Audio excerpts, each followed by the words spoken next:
Muy buenas tardes. Feliz domingo. Bienvenidos sean a este su canal Sofía Channel en YouTube. Al micrófono su amigo José Mario Hernández, quien agradece una vez más el contar con la gentileza de su sintonía. En esta ocasión veremos un video por demás polémico, pero que está muy de moda y no solamente quiero hablar de él porque esté de moda. Es necesario hablar de él porque es una realidad. Y tampoco quiero hablar de él porque sea políticamente correcto, porque hay videos que he expresado cosas que son políticamente incorrectas. Voy a hablar de esto porque es justo y es necesario. Pero antes de que hablemos de lo que es justo y necesario, hablemos de lo que es grato y agradable. Y en ese sentido se trata de lo siguiente.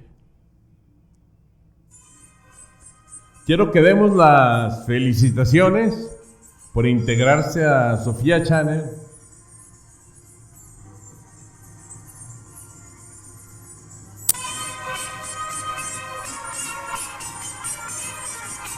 A Daniel Foz y a Javier Cifuentes. Y de la misma manera quiero brindarle un agradecimiento muy especial por sus comentarios a las siguientes personas.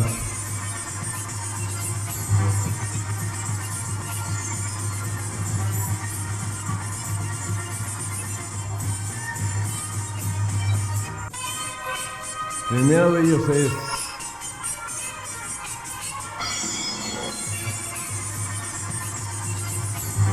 ya casi empezamos, lo estoy haciendo de emoción. Ok, el primero es Oso y el segundo de ellos a José Acosta. Muchas gracias por inscribirse y muchísimas gracias por sus comentarios. No saben en realidad cómo los aprecio, ya que me ayudan para mejorar y cada vez poderles ofrecer un producto de mayor calidad. Comencemos entonces, ya dejemos a los bragados y viriles machos, estos charritos. Bueno, como pueden ver, les he puesto hoy el tercer himno nacional mexicano. El primer himno nacional del país México, de los Estados Unidos mexicanos, es el Jarabe Tapatío. El segundo es el sinaloense, que es esta canción, y el tercero es el himno oficial de México. ¿Vale? Entonces, mencionando esto por los amigos latinoamericanos, ya no perdamos más el tiempo y adelante.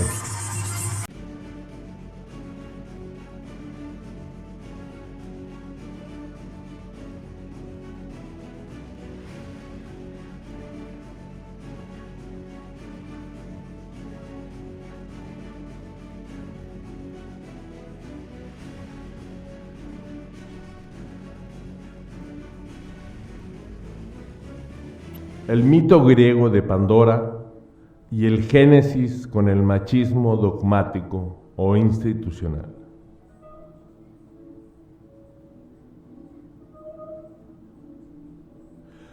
¿A cuántos de nosotros nos hemos preguntado esto?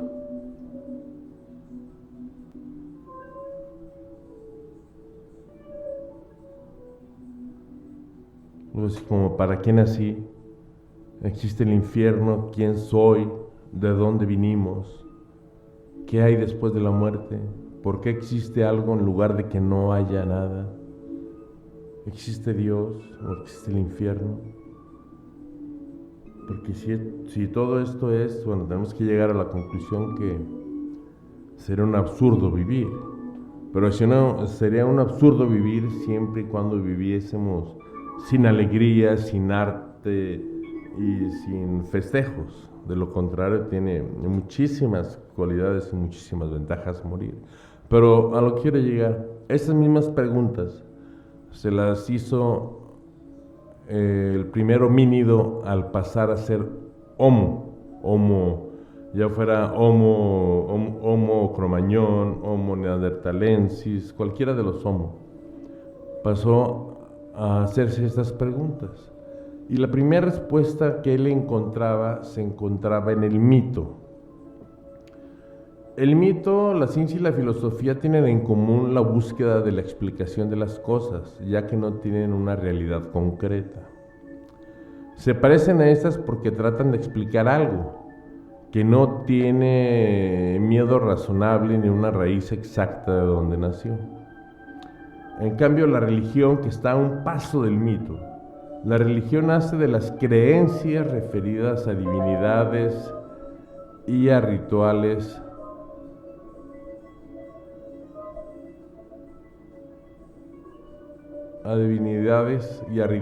lo mismo que la filosofía ofrece una explicación de los enigmas del universo y de la vida, pero difieren en recursos que mueven para lograrlo, ya que la filosofía emplea el trabajo intelectual, la religión, y esta radica en la fe.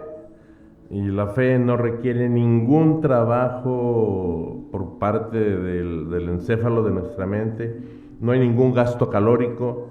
Para creer no hace falta ningún acto cognitivo. Creer solamente es la suspensión del pensamiento crítico. Es la definición de creer o de tener fe. Suspender el acto crítico. Y ya, entonces aceptas todo lo que te digan, como dogmas. Similitud, la religión se utiliza como un medio educador en la cual se pretende moldear al humano conforme a la satisfacción social, buscando de esta forma que sea un sujeto ético y moral. ¿Ven alguna parte en donde diga que la religión se preocupa porque el hombre sea feliz y que viva libre y sin esclavitud? No lo van a encontrar ni en la Biblia, porque la primera que dice que arriba con la esclavitud y arriba con el menosprecio a la gente, arriba con todo eso, es la Biblia. Entonces ellos se preocupan porque haya gente callada, con la cerviz baja, que no protesten, que no aleguen. Por eso Nietzsche se quejaba de los cristianos.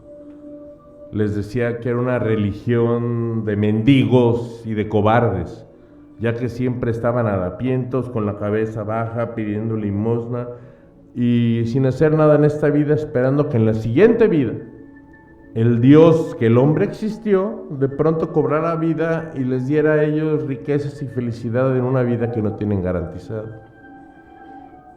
Bueno, tenemos otro tipo de conocimiento que es la filosofía, y se define a la filosofía como una figura de ruptura de la totalidad, en la cual se genera una crisis. ¿Por qué? Porque la filosofía siempre está buscando, siempre está interrogando. Y al estar siempre interrogando la filosofía, lo que hace es provocar cismas, provocar fisuras en las instituciones. Porque muchos dirían, o la ciencia diría, bueno, busca en donde hay problemas. Pero la filosofía, en cambio, dice, busca en donde no parece haber problemas. Ahí hay problemas.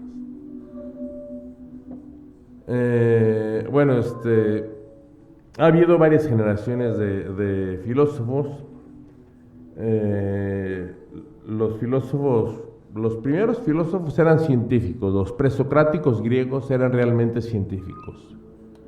3000 años antes de nuestra era calcularon el diámetro de la Tierra, así como lo oye, con un error del 3%. Calcularon la distancia al Sol con un error del 10%. Y aparte ya sabemos todos los principios de trigonometría y de álgebra y aritmética que ellos inventaron.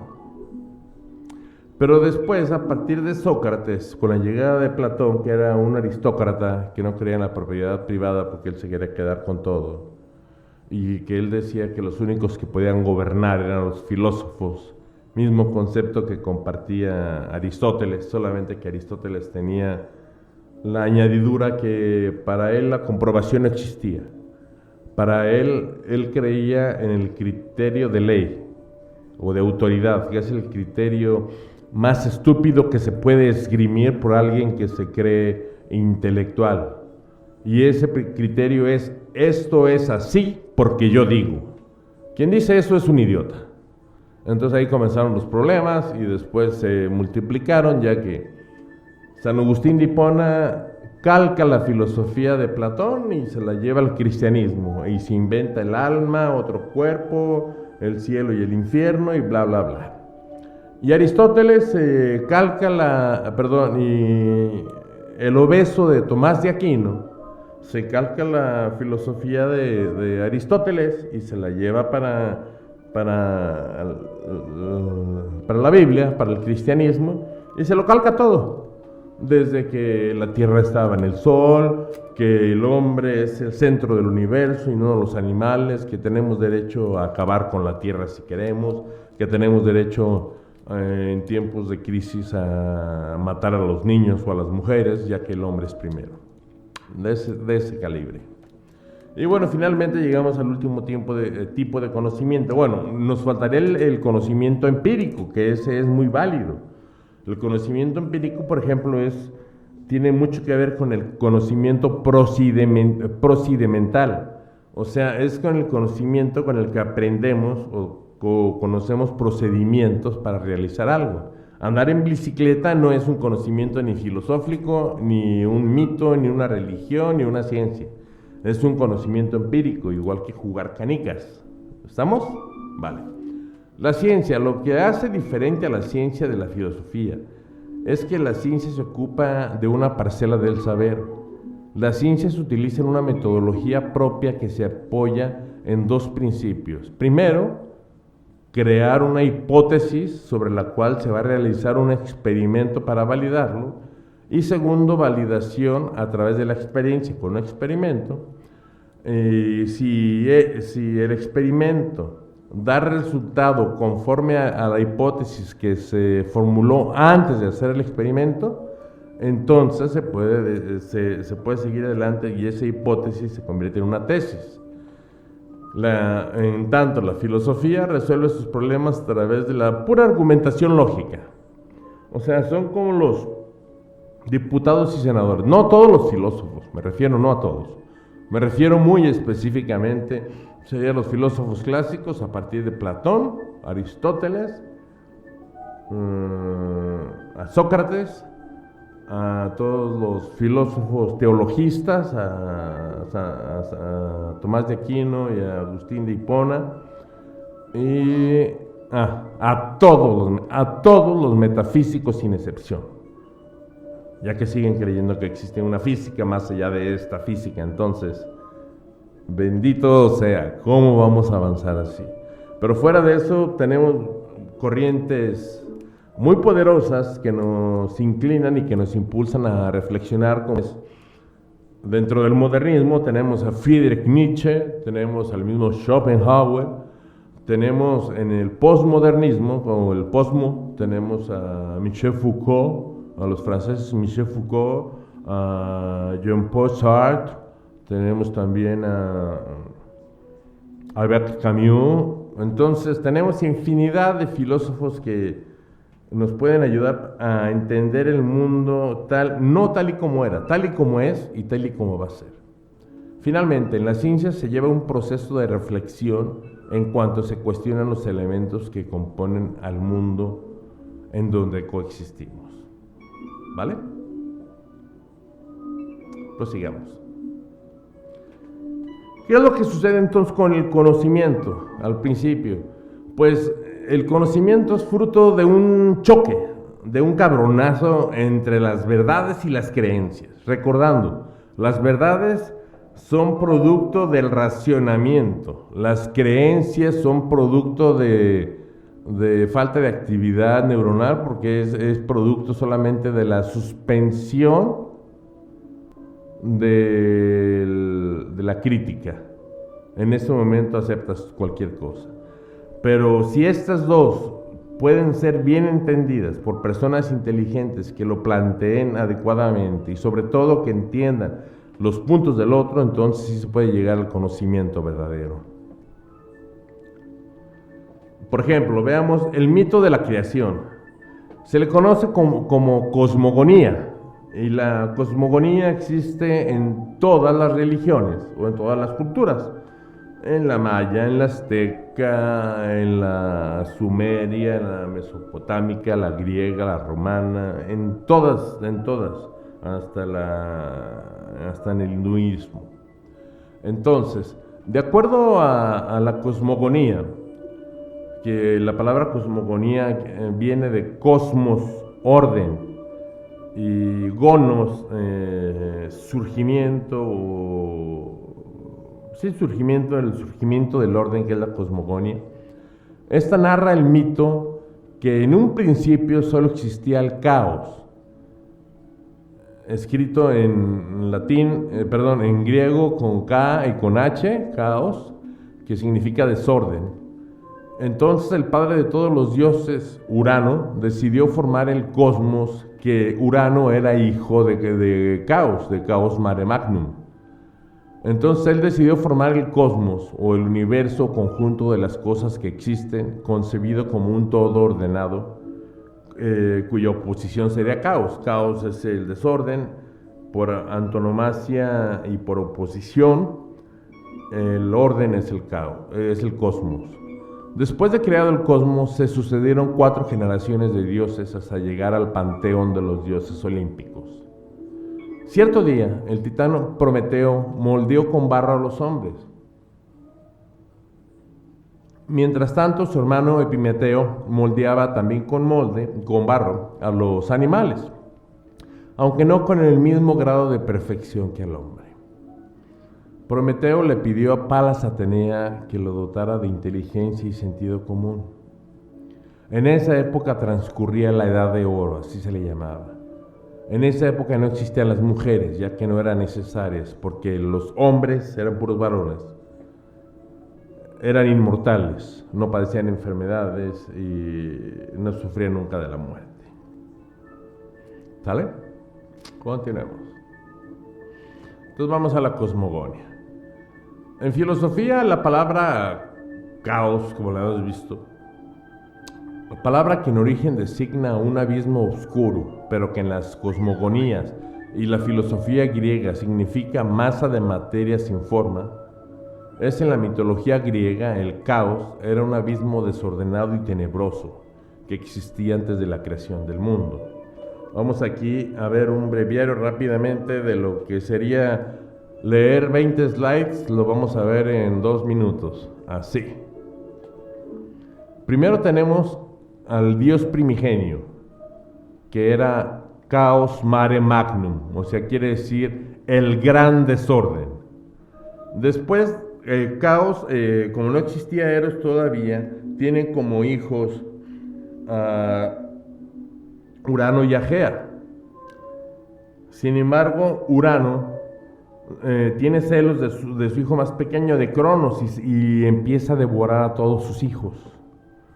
Después de ellos nacerían Cronos, que se casó con Rea, y de ese fruto también Cronos se volvió loco igual y empezó a devorar a sus hijos. Al único que no pudo devorar fue a Zeus, porque Hera le dio una roca envuelta como si fueran pañales. Y entonces fue así como Zeus, ya como adulto, liberó a unos monstruos que Zeus había encadenado al Tártaro para que juntos emprendieran una guerra contra Cronos llamada la Titanomaquia. Y en la Titanomaquia salieron vencedores todos los dioses olímpicos, que son a los que conocemos. Ahora, si se los explico, bueno, esto es la manera como los griegos imaginaban que era el mundo. Ellos imaginaban que después del caos se formó la tierra y que la tierra tenía un cielo superior que estaba formado por éter, por eso se llamaba el océano de los cielos, el Ocean of Heaven. Después, dentro de esa cápsula está otra que dice el Firmament with the Stars. Bueno, ellos consideraban que antes del cielo estaba el firmamento con las estrellas, después seguía la tierra, las montañas y los mares. Había 2 pilares para sostener el cielo, y había también 6 pilares para sostener la tierra. Y por debajo de la tierra se encontraba el inframundo o el Hades, que era la región que le tocó gobernar a Hades, ya que Zeus, una vez que salva a sus hermanos, Poseidón queda como dios de los mares, Hades como dios del inframundo y Zeus como rey de los dioses. Otra cosa importante observar es que desde entonces ya los griegos habían observado que existían acuíferos subterráneos, lo que ellos llamaban océanos primitivos o primigenios. Tenemos a los hecatónquiros y después de los hecatónquiros a los cíclopes. Aquí están hecatónquiros y cíclopes después, que eran seres descomunales también caracterizados por tener un solo ojo. Y a estos fue a los que una vez que nace Cronos y se desposa con Rea, que eran titanes ellos, los encadena en el Tártaro, en la parte más profunda del Hades.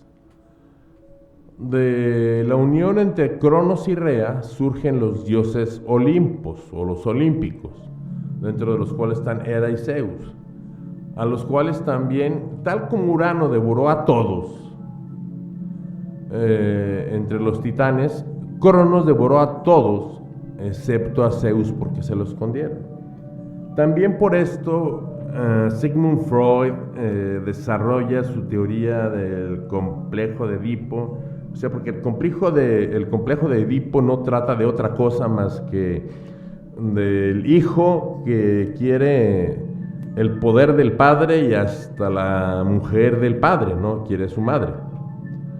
Entonces, y habla también, o sea, sobre las pulsiones sexuales, y como pueden ver, toda la historia de la mitología griega, así como toda la Biblia, está llena de pulsiones sexuales, de incestos, hasta parecer una publicación pornográfica palidece. En fin. Zeus entonces logra soltar a los hecatónquiros y a los cíclopes y lleva a cabo la titanomaquia y vence a Cronos. Y esto era hasta que, bueno, después tenemos como hijo de Japeto, que era un titán, porque de Gepeto el hijo era Pinocchio.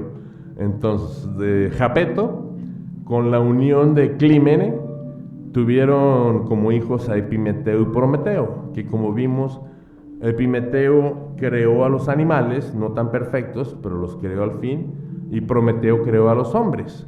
Y hasta esta época no existían las mujeres, por eso se consideraba la edad de oro, porque los hombres eran inmortales.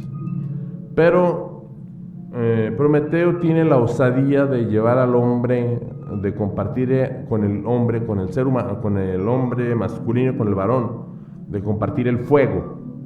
El fuego, entiéndase lo mismo que el árbol del centro del paraíso, que era el árbol del conocimiento, del cual dijo Dios: de todas las plantas del paraíso pueden comer, menos del árbol del centro, que es el del conocimiento. Y no es la única religión que hace esa prohibición al hombre que llegue al conocimiento. Entonces, en la tradición, cuando Prometeo lleva al hombre el fuego, es una analogía o una metáfora, ya que así como el fuego ilumina la más oscura de las neblinas, así el conocimiento, que sería que está representado por el fuego, ilumina la más oscura de las ignorancias. Y es por esto que el hombre, una vez adquiriendo conocimientos, empieza a comprender que no tenía por qué realizar muchos ritos inútiles e idiotas que los dioses les exigían, porque ellos no hacían nada por ellos. En la mitología griega no hay nada por celebrar que haya realizado un dios a favor de un ser humano. Pero sí todo lo contrario. Violaban a todas las mujeres, sobre todo Zeus, las preñaba a todas, todos se relacionaban sexualmente con todas, entonces no tenía ningún caso esa religión, y el hombre es cuando se da cuenta de esto. Como consecuencia, Zeus se da cuenta y le pide a Hefestos, al dios de la fundición, que modele con barro a una figura de una mujer perfecta, de la más perfecta de las mujeres que jamás ha habitado el mundo. Y además la envía con Hermes, con el mensajero de los dioses, para que la inculque en el arte del buen decir y del buen hablar, y así pueda seducir a los hombres. Y entonces ella se la regala a Epimeteo, al hermano de Prometeo, para que se casen, y Zeus le da como dote una caja que contenía tesoros incalculables, pero que no podía abrir nunca hasta que Zeus se lo dijera. Ese era el truco. Bien sabía que la mujer no podría aguantar, bueno, como seguramente tampoco nosotros, que somos igual de argüenderos. Sucede entonces pero ¿qué pasó con Prometeo? Pues Prometeo, no crean que se quedó muy campante el güey, o sea, hizo eso y no. Prometeo, Zeus envió inmediatamente a dos deidades para que lo apresaran. Estas deidades tenían por nombre Fuerza y Violencia, y además los envió con Hefesto, para que Hefesto forjara una cadena que ni siquiera Prometeo pudiera romper. Y lo ataron a lo alto de una montaña en la región del Esitia. Una vez encadenado, Prometeo se lamenta por su destino cuando es informado que su castigo va a consistir en permanecer atado a esa roca por el resto de la eternidad. Además, un águila descenderá por las mañanas para devorarle el hígado, y ya que es inmortal, en la noche se regenerará su órgano para dar inicio al suplicio un día más, y así por el resto de los días. Bueno, ¿y Pandora? ¿Qué pasa con Pandora? ¿Qué onda? Ya habíamos visto, pues Pandora es la primera mujer, es la Eva.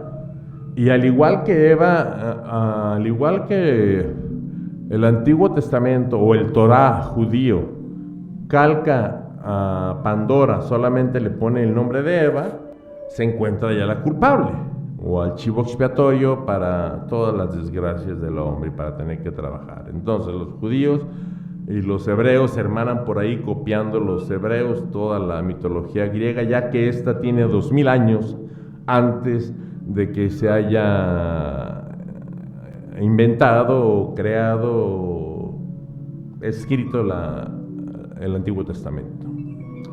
La historia cuenta que Zeus, deseoso de vengarse de Prometeo por haber robado el fuego y dárselo a sus hermanos, presentó al hermano de Epimeteo, una mujer llamada Pandora, con quien se casó. Como regalo de bodas, Pandora recibió un misterioso pitos. En realidad no era una caja, era una especie como de tinaja, una cesta ovalada, aunque actualmente sea aceptada comúnmente para que sea entendido en todas las lenguas como la caja, con la instrucción de no abrirlo bajo ningún concepto, salvo que Zeus lo indicara.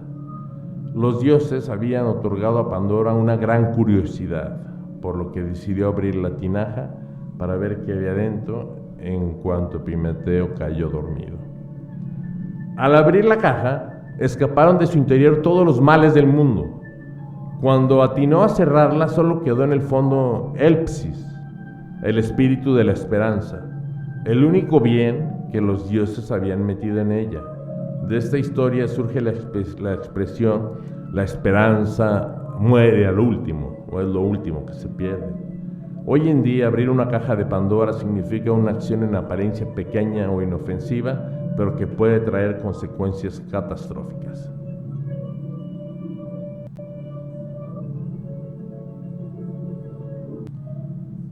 Y aquí tenemos a la pobre Pandora, después de su curiosidad, liberando el dolor, a la humillación, la discriminación, la ira, la envidia, la muerte, la guerra, todos los pesares se abaten sobre el hombre. Y el peor de todos, el trabajo, igual que en el judaísmo. Ahora veamos la contraparte. Ya no vamos a hablar de cosmogonia, ahora es cosmología. Si recordamos, logos quiere decir estudio, entonces estamos hablando aquí del origen del cosmos de manera científica. En matemática, en la teoría del caos, el caos es la complejidad de la supuesta causalidad en la relación entre fenómenos o una eventualidad sin que se observe una traza lineal que relacione la causa con el efecto. Es mucho rollo, es más denso querer leerlo. Este fue el librito de que intenté darle para podérselos explicar, es las matemáticas y la física del caos. En fin, primero dejen explicarles, esto es matemática y la física de lo simple, de lo ordenado. Tenemos elementos que están siendo calentados y hacen una gráfica lineal sin problemas. Pero ¿qué tal si en la ecuación ponemos en lugar de un péndulo simple un péndulo doble, cuyos movimientos sean aparentemente azarosos y estén cambiando a lo largo del día? Va a generar esta gráfica que se llama un toroide. Esa gráfica representa en todo el mundo el caos. Pero del caos siguió por el Big Bang, apareció el cosmos y aquí estamos todos. Como somos polvo de estrellas, pero aquí estamos todos vivos. Entonces tenía cierta similitud. Finalmente, un par de conclusiones antes de terminar. La mitología griega son las creencias y rituales de los antiguos griegos, que se convirtieron en la primera civilización occidental alrededor del año 2000 a.C., y consistía principalmente en un cuerpo de diversas historias y leyendas sobre una variedad de dioses. La mitología griega se desarrolló completamente alrededor del año 700, con 3 colecciones clásicas de mitos, con la teogonía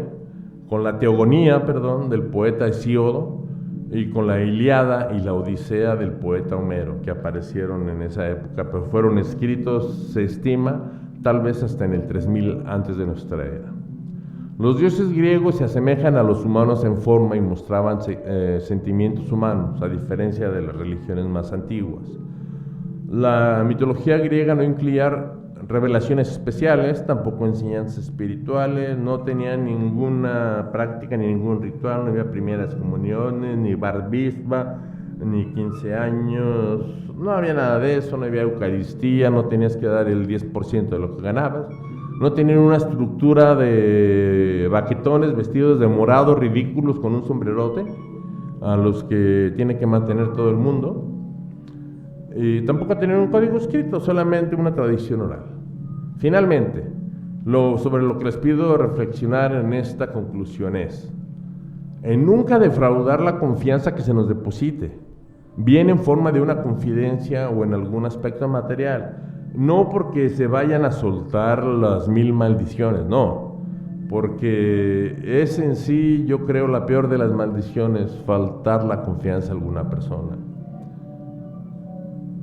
Y lo más importante, para reflexionar, yo les pregunto, y contéstenlo a ustedes, y por favor háganmelo saber en sus comentarios. Agradeceré mucho que me hagan llegar comentarios, por favor. Si no, no sé, me tienen como el rey Edipo, a ciegas, nomás tocando, y no sé si voy bien, voy mal, me regreso, estos son los temas o los debo de cambiar. Para eso requiero sus comentarios, y sus comentarios es sobre esta reflexión.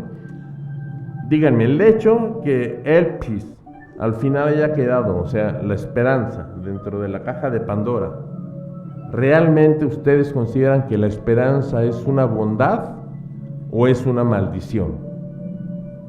Digo, yo conozco mucha gente, por ejemplo, muchos cristianos que los veo ahí, tal como decía Nietzsche, con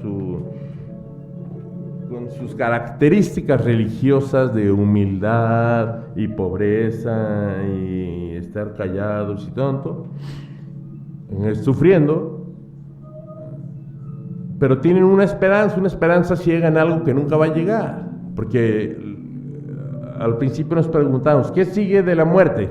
Nada. Por eso se llama la muerte. Es como si nos preguntamos cuando asistimos a una obra de teatro, cuando cae el telón y aplaudimos y después dice fin, ¿qué sigue? Salirnos, ya se acabó. Entonces, cuando llega la muerte y nos meten al féretro, nos incineran, ¿qué es lo que sigue? Salirnos e irnos al cosmos. Entonces, Para ustedes, ¿qué es la esperanza? ¿Es una promesa? O sea, ¿es una bondad o es una maldición? Y finalmente, algo para lo que tenemos que, con lo que está relacionado todo el tema, si no se me va. Por desgracia, logré tomar esto como pretexto para hablar, para traer el tema que pocos filósofos abordan, a excepción de las filósofas como Simone de Beauvoir, que era esposa de Jean-Paul Sartre. Jean-Paul Sartre fue Premio Nobel de Literatura y ambos fueron catedráticos de filosofía en la Sorbonne, en París. Pero por desgracia la figura femenina termina denostada una vez más, tanto por los creadores de mitos o por las hoy mal llamadas religiones. Así es el caso de Eva. O es el caso, por ejemplo, de María Magdalena, que nomás porque a un papa se le ocurrió 400 años después de que se había muerto decir que era puta, ya entonces la tacharon de puta. Todo porque al encontrar los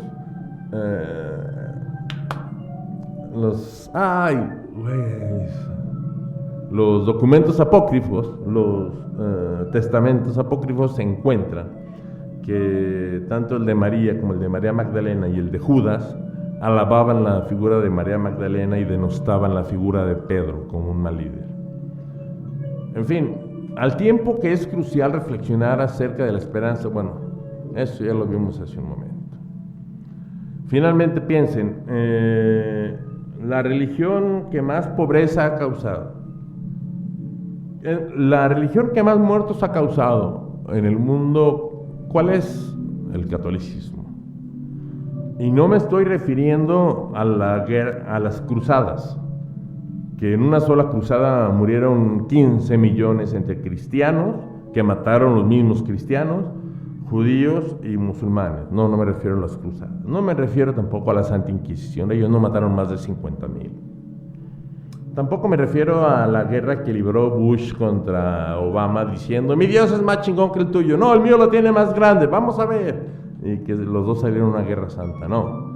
Me refiero al hecho del genocidio que los españoles y el catolicismo causó en nuestra América al exterminar al 99.9% de todos los indígenas. Es por eso que es más, mataron más gente que Hitler. Terminamos la conversación. ¿Vale? Pero sin embargo, aún así mucha gente sigue creyendo en esto.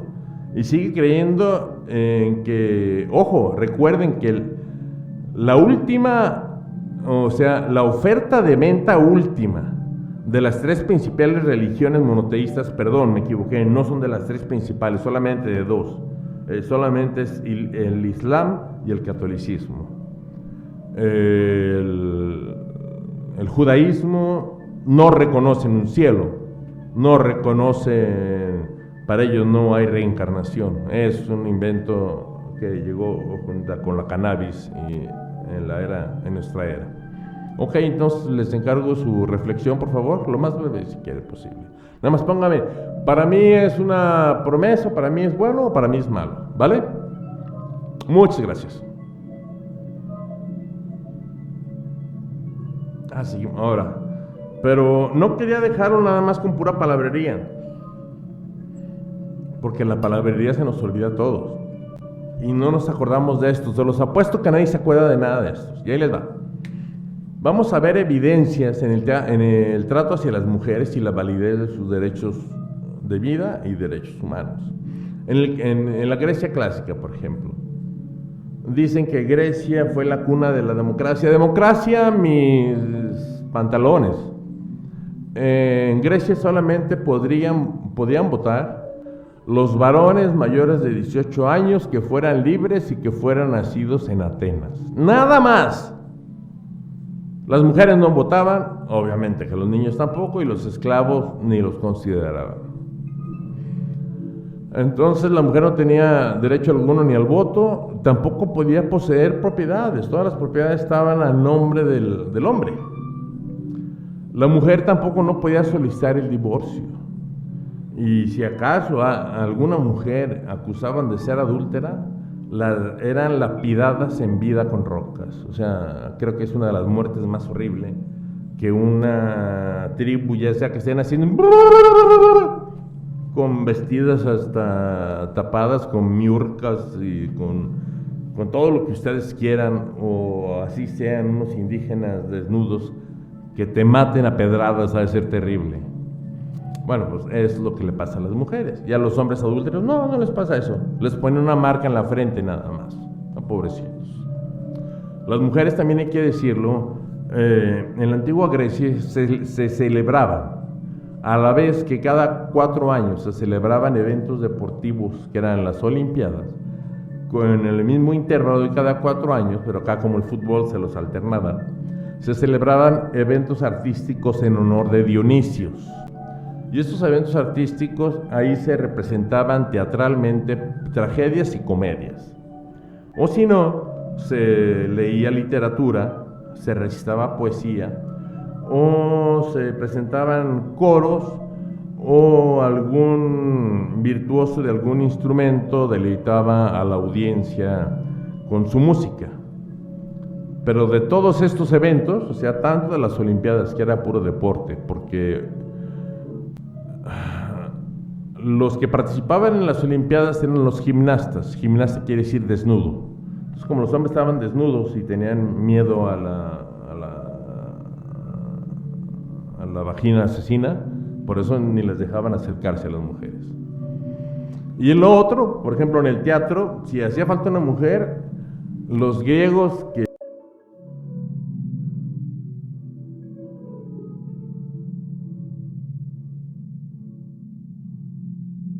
que tan dados eran a la pederastía, en ese momento aprovechaban y hasta se vestían como Dragon Queen para salir a escena. Ahora veamos si el cristianismo es diferente.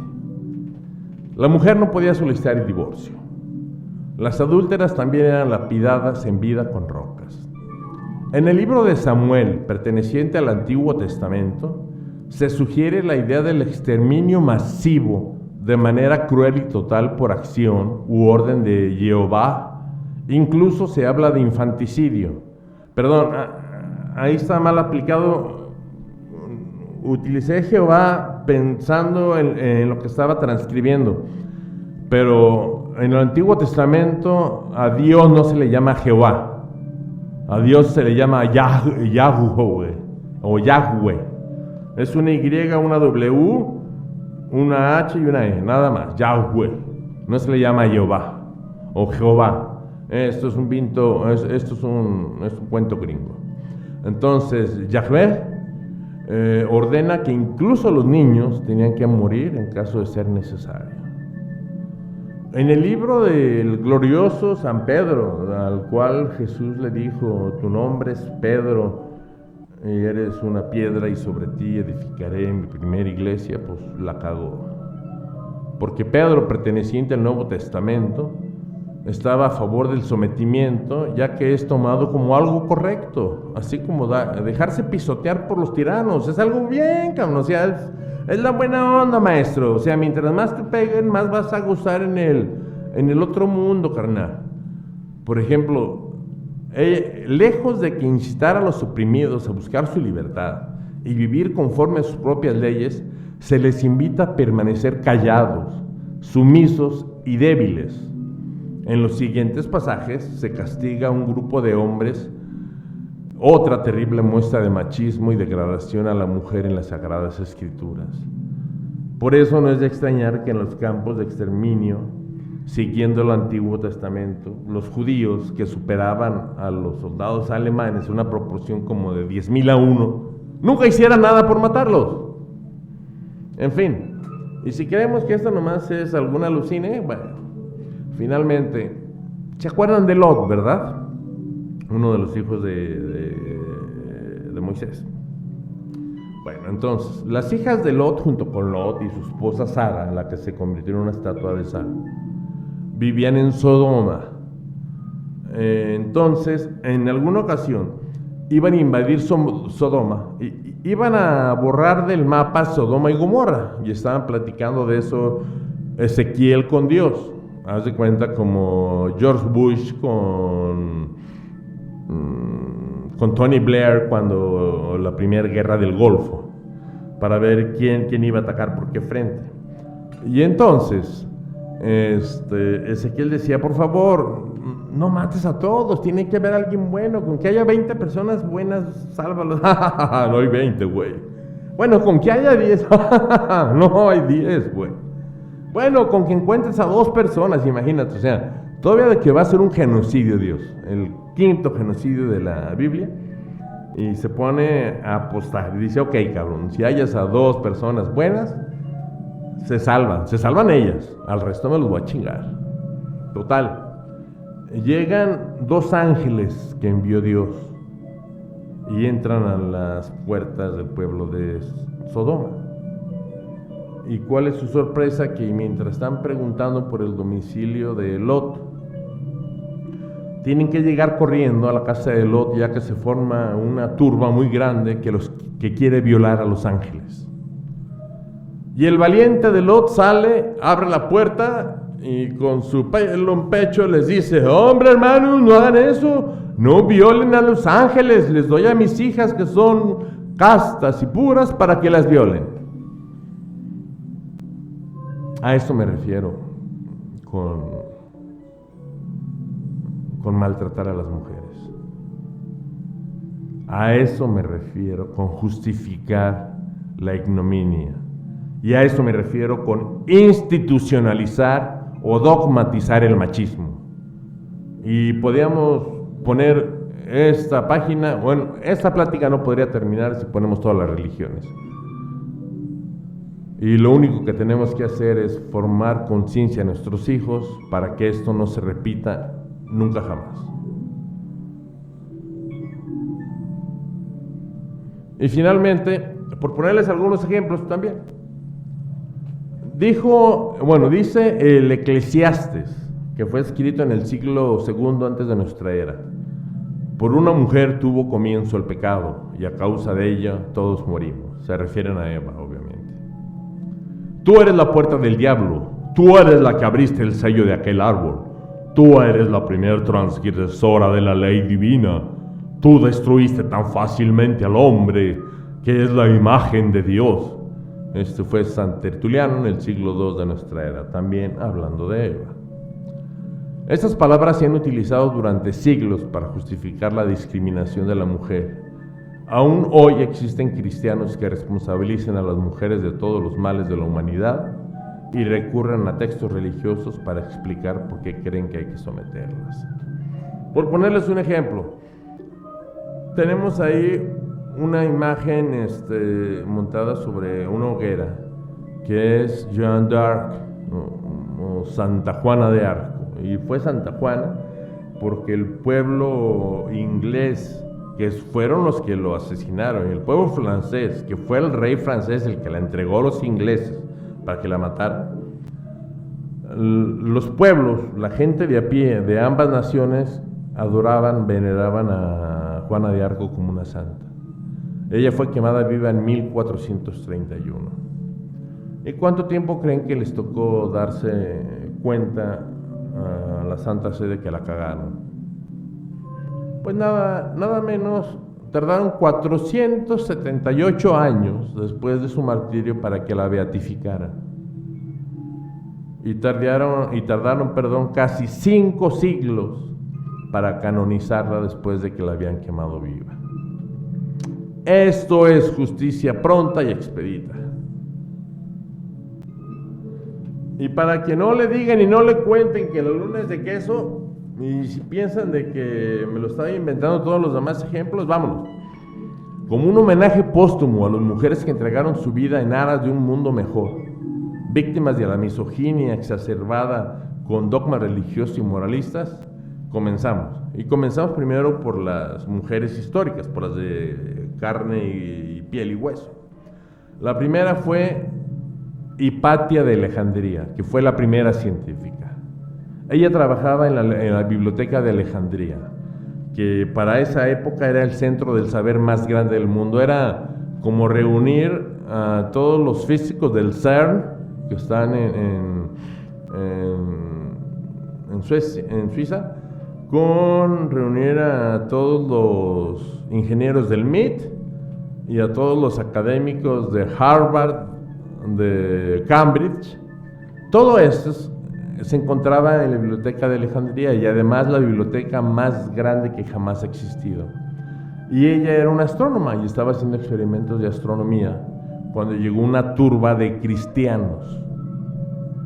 Entonces, como los cristianos mucho tiempo, los romanos los estuvieron jorobando, se fueron sobre Hipatia, que ni siquiera era romana, era griega, y la despellejaron con ¿cómo se llama? Con las ostras, con la caracola o con las conchas de las ostras. Fue desollada en vida. Después tenemos a la emperatriz Elía Eudocia. A ella la martirizaron por proteger a judíos y paganos. Tenemos a Santa Fabiola de Roma, que fue convertida al cristianismo y hasta se le atribuye haber creado el primer hospital de Occidente, y sin embargo la mataron. Pero les apuesto que el hospital sigue cobrando y el Vaticano sigue obteniendo sus dividendos. Tenemos a Dionisia Areopágita, tenemos a Hiroswida de Gandersheim. Ella fue... eso fue por su interés en el trivium y el quadrivium. Antes en la universidad se enseñaba el trivium y el quadrivium, que consistía uno en filosofía, retórica y derecho, y el otro era filosofía, retórica, derecho y teología. Entonces ella estaba interesada en estudiar, pero el estudiar solamente era para los hombres en la Edad Media, en esos 1100 años de atraso que provocó el catolicismo, y por eso sufrió martirio. Tenemos también a Hildegarda de Bingen. Ella fue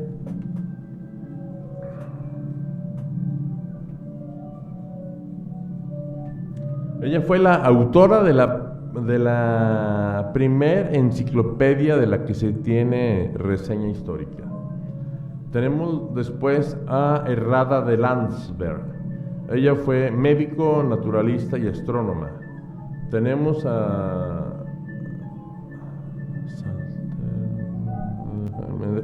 ya no encuentro ese nombre. ¿Dónde estás? Bueno, tenemos a Santa Juana de Arco, que ya saben qué es lo que hizo. O sea, ella padecía seguramente esquizofrenia, por eso quería escuchar voces. Pero como estratega militar era mejor que cualquiera de los mariscales franceses, tanto así que obligó a los ingleses, que prácticamente habían dominado a Francia, a que se replegaran hacia la isla británica. Bueno, después tenemos a María Gatiana Agnesi, que fue la primer catedrática de matemáticas. Tenemos a Dorotea Bucca, que fue médico y filósofa. Tenemos a Alessandra Giuliani, fue la primera mujer registrada para estudiar anatomía en todo el mundo. Tenemos también a Juana de Asbaje, nuestra Sor Juana Inés. ¿Cómo no podía mencionarlas? A las anónimas Adelitas, a Marie Curie, que no obstante que es el único ser humano que se ha merecido un premio Nobel 2 veces. Y no obstante eso, se lo mereció en 2 disciplinas diferentes, y además de eso, su hija volvió a ganar el premio Nobel también, siendo mujer. Sin embargo, ella durante la época de la ocupación nazi no recibía ningún sueldo, no recibía renta, ella tenía que pagar de su escasa bolsa y con lo que le ayudaban otros físicos para comprar el radio, el polonio y hacer sus investigaciones. Y tenemos finalmente a Simone de Beauvoir, que como les comentaba, fue esposa de Jean-Paul Sartre, que fue premio Nobel. Ambos fueron filósofos, activistas y sobre todo feministas. Y en las heroínas de la literatura tenemos a Pandora, ya la vimos, a Helena de Troya, también otra considerada por la historia como puta. Medusa, resulta algo curioso, Medusa era habían 3 gorgonas, 2 eran horribles y una era extraordinariamente hermosa. Pero las 3 se dedicaban a celebrar a Palas Atenea en su templo. Lo que sucede es que era tan hermosa Medusa que el dios Poseidón salió del mar y la violó sobre el altar. En ese momento llega Palas Atenea y como Poseidón es su hermano y es hombre, pues no le hizo nada. Y en cambio Palas Atenea, a Medusa, siendo la más hermosa mujer, la convirtió en el monstruo que era, que con solo verla petrificaba a las personas. También, o sea, no crean que la misoginia solamente es de hombres a mujeres, también es entre mujeres.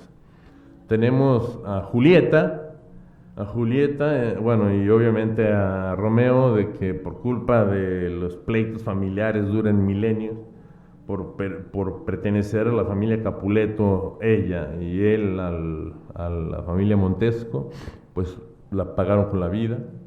Tenemos hasta la abuela de Caperucita, pobrecita, porque ella sí se la comió, Caperucita alcanzó a correr. A la Cenicienta, pobrecita, la traían de chacha. Blancanieves, si no es porque se rompe su ataúd, seguirá viva.